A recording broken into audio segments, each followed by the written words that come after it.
Some Pokemon have really great shinies, some Pokemon have god-awful ones, and some Pokemon have really good ones, but the Pokemon themselves are mid at best. Now, what if we take the classic formula of a Nuzlocke and twist it into using the first shiny Pokemon we see on each route? Well, that's what we'll be doing. The other rules will stay the same for a regular Nuzlocke, and if you like this type of content, feel free to subscribe to see more challenge runs. And now, with that all being said, for my starter, I had to choose from 9 different regions, and out of those 9, I chose Popplio, mainly because it's a fairly forgotten starter with a cool evolution. Now, in this Pokemon game, they appear in the overworld, as well as the shiny odds are a bit higher. So with that in mind, my first shiny I caught was a Fletchling named Venus. Now, with a new teammate, May was a pushover, even though she did have a Torchic and 2 of the Kanto starters. On the way back to the lab, I found Whitebeard the Bunnelby, and on Route 102 I found Terrence.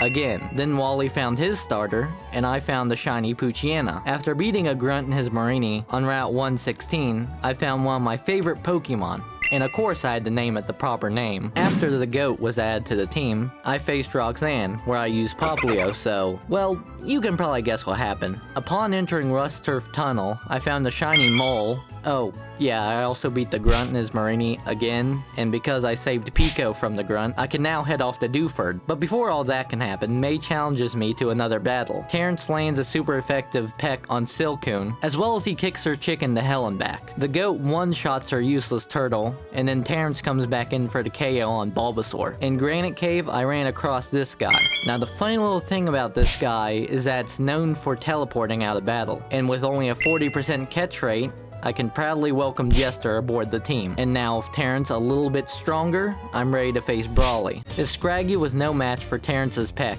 and Hawlucha was no match for Venus's Peck either. His Lucario was a bit more scary though. Kurt tried his best, but after setting up sword dances, I decided that I would have to sacrifice Diglett, is what I would say if this didn't happen.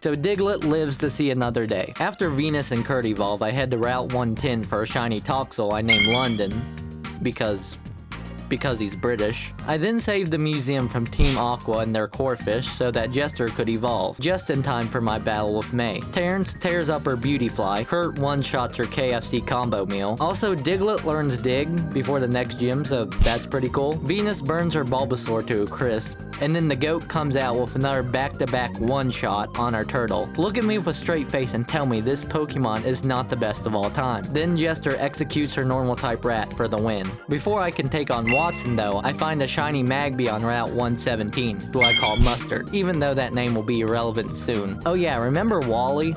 Because I didn't. Terrence wrecks his little succulent, Kurt washes his shark wannabe. Diglett, well, it's in the name, so to make a long story short, Venus, the goat, and Kurt one-shot his last 3 Pokemon, so now I can battle Watson, right? Yeah.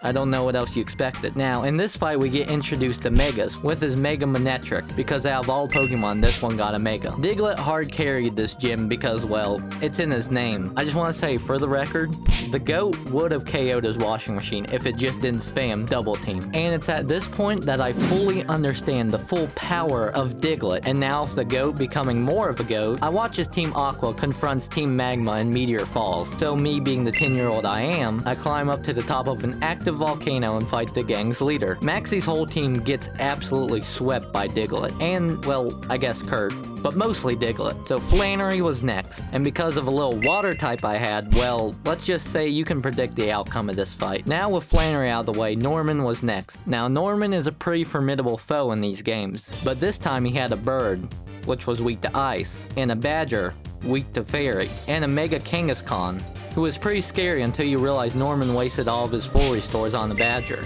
And finally, he sent out another bird, who was weak to ice, again. Now, Team Aqua takes over the Weather Institute for some reason. I really don't know why.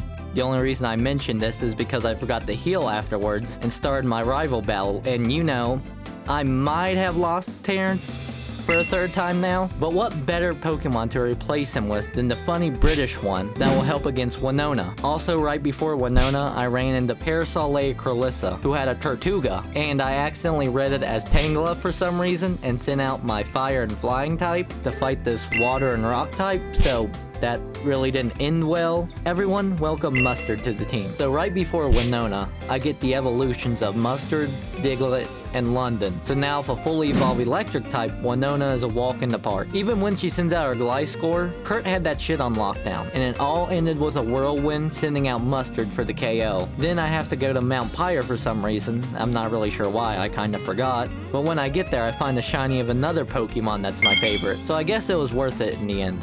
Also, Kurt finally grew out his long blonde hair, so that's another plus. May challenges me to yet another battle, just like before. Diglett throws rocks at her disgusting bug. Her Mega Blaziken is terrified of magicians, and so is her Ice Cat. Munchlax could not handle the royal family's wrath. Her War Turtle continues to not play the game thanks to the goat, and the royal family still isn't satisfied, so it decides to take more victims.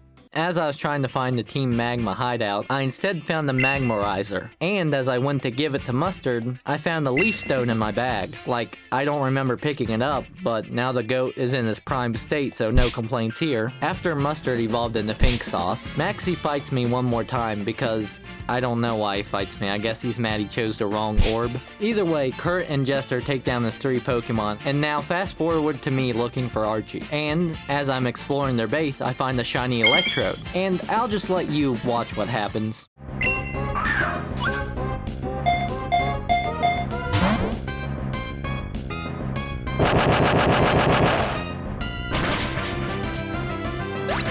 Don't ask me how, but yeah, the goat absolutely solos this grunt so that Archie can make his getaway. And in the meantime, I face Tate and Liza. But in the first fight, I underestimate how powerful Diglett actually is, and, well, now Sock can join the team and help fight Tate and Liza.